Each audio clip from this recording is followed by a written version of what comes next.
Assalamualaikum warahmatullahi wabarakatuh. We are from Group 11 will present about our study of Islamic Da'wah figure in terms of his biography, his contributions, his achievement, and so on. And our discussion is under the subject of Da'wah and Sirah Nabawiyah. The Islamic Da'wah figure that we have chosen is Sheikh Daud Al-Fatani, who is a famous scholar in the Archipelago. And my name is NAZIERAH binti HASSAN, matric number 1191226. And I will discuss about Sheikh Daud Al-Fatani and his biography.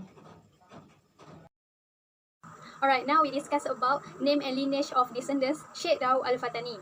His full name is Al-Alim Al-Allamah Al-Arif Al-Rabbani Sheikh Wan Daud bin Sheikh Wan Abdullah bin Sheikh Wan Idris, also called Wan Salik Al-Fatani.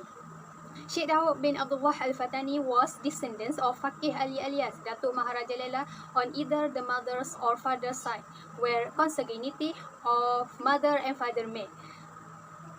Nextly, discussion on date of birth. There are various opinions about the date of birth of Sheikh Daud Al-Fatani. Some historians say in 1133 or 1720 Hijrah. Some from them say 1183 Hijrah or 1769 Hijrah. Also, from article in the Encyclopedia Islam Indonesia, Sharif Hidayatullah, written group said that Sheikh Daud Al-Fatani was born in 1122 Hijrah. However, one Muhammad Saghir Abdullah said that the date of birth Sheikh Daud Al-Fatani 1133 is the best option according to the writings of Tuan Guru Haji Abdul Hamid bin Abdul Qadir Al-Sanawi. There are many opinions about the date of his date. Ismail Cik Daud Saifullah Muhammad Sawi said that there in his writing that he died in 1263 Hijrah. While Tuan Guru Haji Abdul Hamid Al-Sanawi Teluk Mano said that he died in 1297 Hijrah at the age 166 years.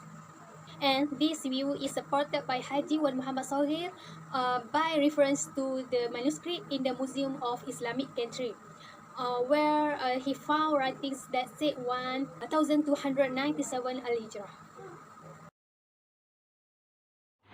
Next, about the education of Sheikh Abu Daud Al-Fatani. Sheikh Abu Daud Al-Fatani started his basic education within his own family, both his father Sheikh Wan Abdullah and grandfather Sheikh Wan Idris. He also studied at various pondok in Fatani East, Pondok Kuala Bekah, Pondok Kerisik, Pondok Samda and Pondok Pau. Then he learned in Aceh with Muhammad Zain, a leading scholar in the range of Sultan Mahmud Shah. He went to Mecca to pursue his studies, where he met with friends from Fatani.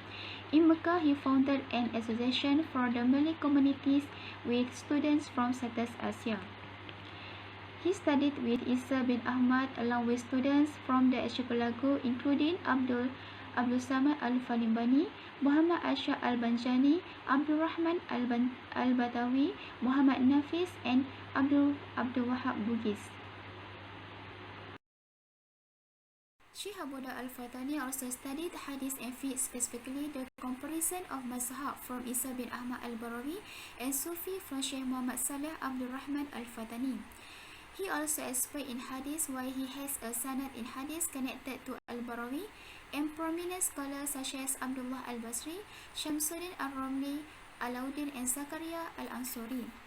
Although he never went to Egypt, he could learn from some great Egyptian scholars such as the famous Sheikh Al-Azhar Al-Shakawi when he came to Mecca. He was known in the field of hadith, Sharia, theology and Sufi. In addition, Sheikh Abu Daud also studied fiqh and theology from Muhammad Ali Al-Shawani, who has successor of Sheikh Al-Shakawi as Sheikh Al-Azhar. Apart from the teachers, Sheikh Abu Daud also studied from other scholars including Muhammad As'ad, Ahmad Al-Marzuki and Ibrahim Al-Ra'is Al-Zamzani Al-Marki. Ahmad Al-As'ad and Ahmad Al-Marzuki, who were his teacher in fiqh as well as Shafi'i and Tariqat Shaziliyat. This proved that he did not hesitate to explore the different religious schools openly. Among the teachers stayed in a written manuscript of Sheikh Abu Daud Al-Fatani.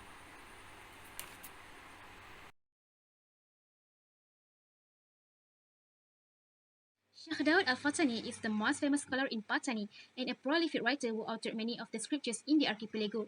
His most famous work, the first is Fiqh. It is Bughya At-Tulab li Murid Ma'rifah Al-Hakam As-Sawab. This book was written to support the content of Sirah Al-Mustaqim, the work of Sheikh Nuruddin Al-Ranirian Sabi Al-Muhtadin. The introduction of this book states many hadiths about the advantages of knowledge and a brief history of Imam Shafi'i. This book was repeatedly printed in Mecca, Egypt and Turkey through the efforts of Sheikh Muhammad Zain bin Mustafa Al-Fatani. The second book is JAMAL Fawaid wa Jawahir Al-Qalay, written in the year 1239 Hijrah, 1823. This book states many hadiths about the advantages of knowledge. The next book is Hidayah Al-Muta'alim wa Umda Al-Mu'alim. It is written in 1242 Hijrah, 1826. This book is the first book of Shafi'i Fiqh in which the book's title, rubu, chapter and clauses were complete.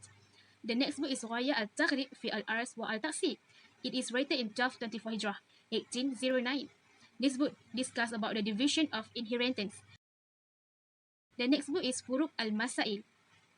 It is written in 1257 Hijrah, 1841. It is his greatest book and discusses about Furuq Fiqhiyah. It means the hidden branches of fiqh, and it is as a reference by the Mufti in the archipelago as a substitute for the book. The next book is Ghaya Al-Maram or Manasik Al-Hajj wa Al-Umrah, written in 1229 Hijrah, 1813. This book is about the way to perform pilgrimage and Umrah and adab to go to Medina Al-Munawwarah. The next book is Al-Mutasawwif, written in 1233 Hijrah, 1817. This book was transliterated and included in the book Manhal Al-Safi Sheikh Daud bin Abdullah Al-Fatani, first printing August 1992. This book is a high-level discussion. It is muntahi, or referred to as a tasawwuf. Assalamualaikum warahmatullahi wabarakatuh. My name is FARHANA binti Abdul Ghani. The books of the original work of Sheikh Daud. Sheikh Daud original works are 57 books and pamphlet, excluding other which is under investigation, which is clear and printed in Arabic and Malay. Among numerous writing in various fields of Islamic knowledge, signify that Sheikh Daud so committed in writing. Titles among the books that are considered popular to date are Munyat Al-Musali, Faru'ul Al-Masail, Ad-Daru Al-Tamin, Sulan Al-Muhtadi, Jawahir Al-Saniyah, and lastly Minhaj Al-Abidin. Next, the book written in writing hand only are Bughiyatul Tulab, Ash-Shaidu wa Zabaih, Kaifiyat Salat Tarawih in Malay, Muzakara Ikhwan in Malay, and lastly Fara'ul Al-Masail.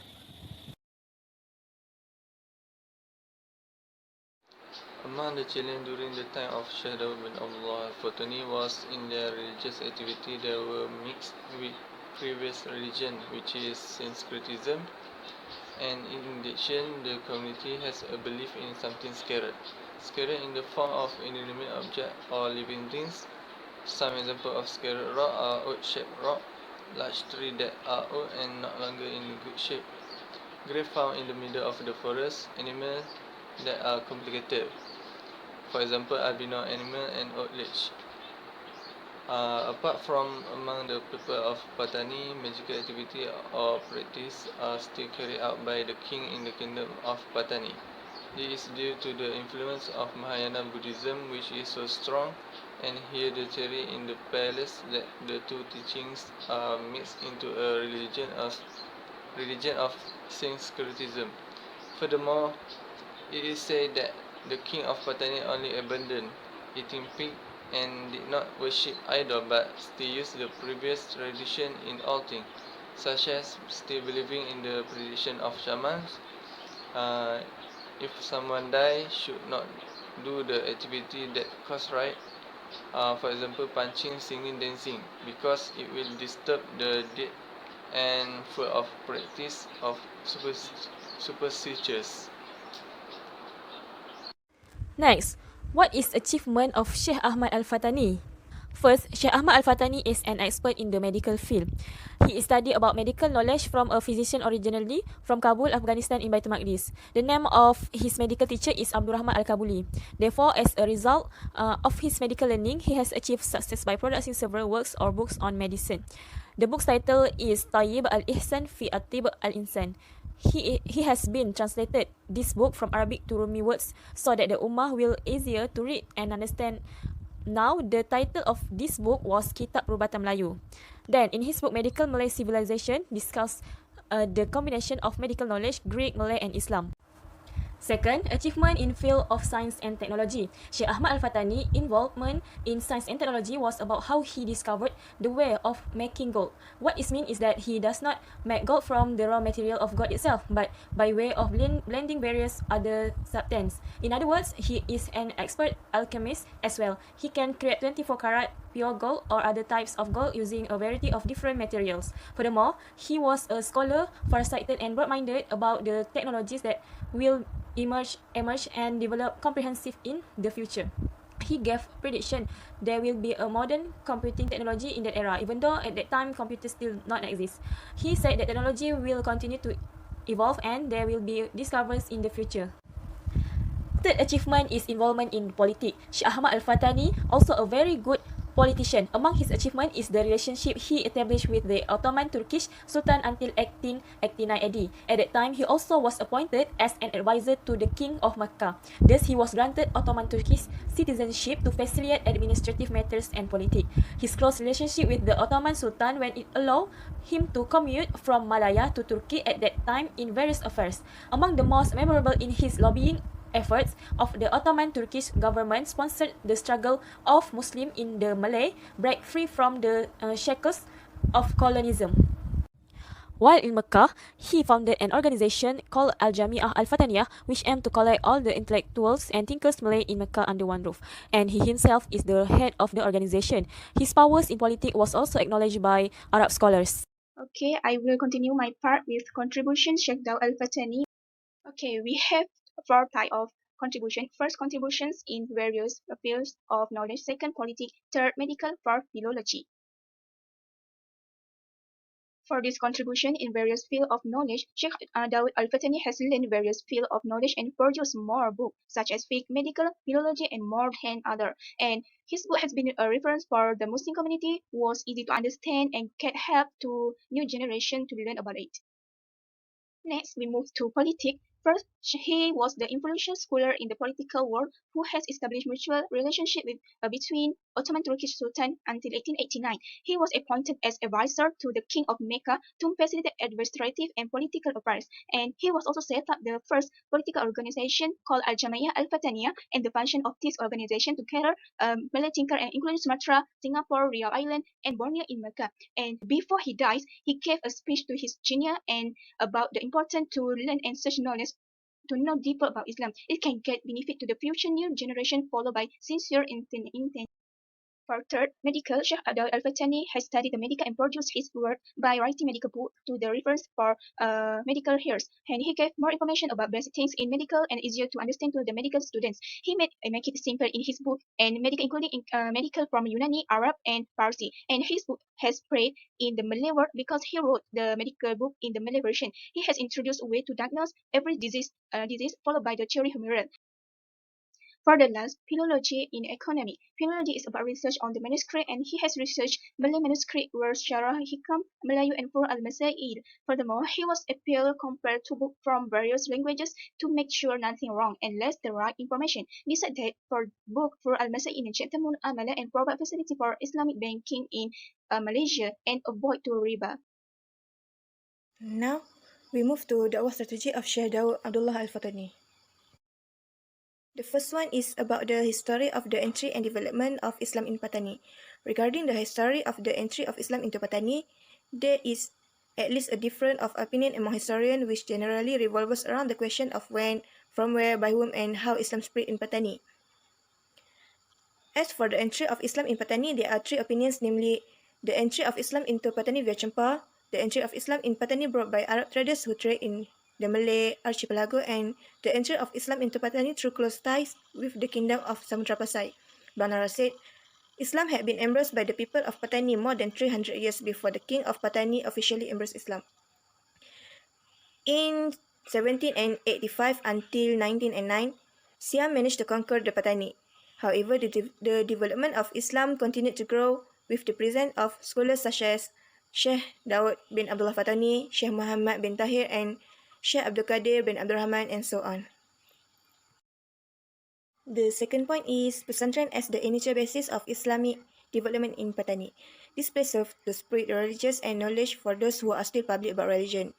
The material studied by Sheikh Daud is the Quran and classic book that discuss fiqh, monotheism, Sufi and others.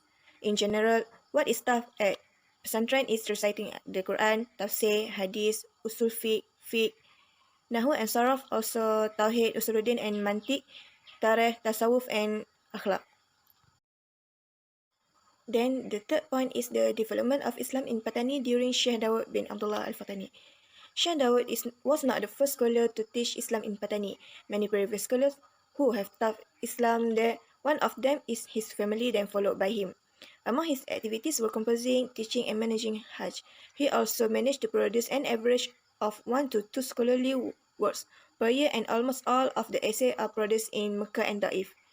All books of essay are written translated in Jawi, but most use title in Arabic. For example, Adusus Samin, Permata yang Berharga, Kashiful Ghammah, Penawar Kedukaan, and others. It is more accurate to say that Sheikh Daud was the author of the book Jawi in 16th Miladi. And then about the strategy of Sheikh Daud in Patani.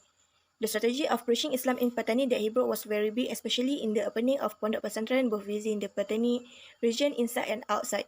The aims of da'wah strategy by him is to bring a sacred trust to perfect the noble morals of human beings. On this basis, the purpose of da'wah in the broader sense is a change in behavior or attitude and mentality. Here is the purpose of the da'wah: to swallow ad-din, to call the good deed and prevent evil deeds, to liberate the Patani people from the tyranny of Siamese colonialists, to encourage the people of Patani Malay in politics against the government in the occupied country, to understand to the general public about the teaching of Islam brought by Prophet Muhammad SAW, and to carry out the divine mandate. This is chapters Fiqh Shafi'i discussed by Daud Al-Fatani about Salat, Zakat, Munakahat, Faraid, Muamalat and Hajj. Assalamualaikum warahmatullahi wabarakatuh. My name is NURUL NATASHA binti Muhammad RIZA. My matric number is 1191219. From the research that has been done, proves that Sheikh Daud Al-Fatani is a leading scholar and distinguished because he has successfully produced works in various fields. His contribution in the field of writing in Indonesia is huge and is very valuable to the Malay race and Islam to this country. In conclusion, the first is Daud bin Abdullah Al-Fatani is a renowned scholar in the Malay based on who gives his trademark looks that have been passed down to us. Perhaps he did not have the opportunity to be a judge like scholars in Saudi Arabia and the UAE, but did have an opportunity to be an advisor to the government, prosecuting and writing. Second is ulama and the community must always strive to strengthen the Islamic education system by improving the infrastructure of existing Islam education system. Last is sustainable of idea and knowledge. The writing of Sheikh Daud Al-Fatani and the study of his work should be published for benefits of current community. To sum up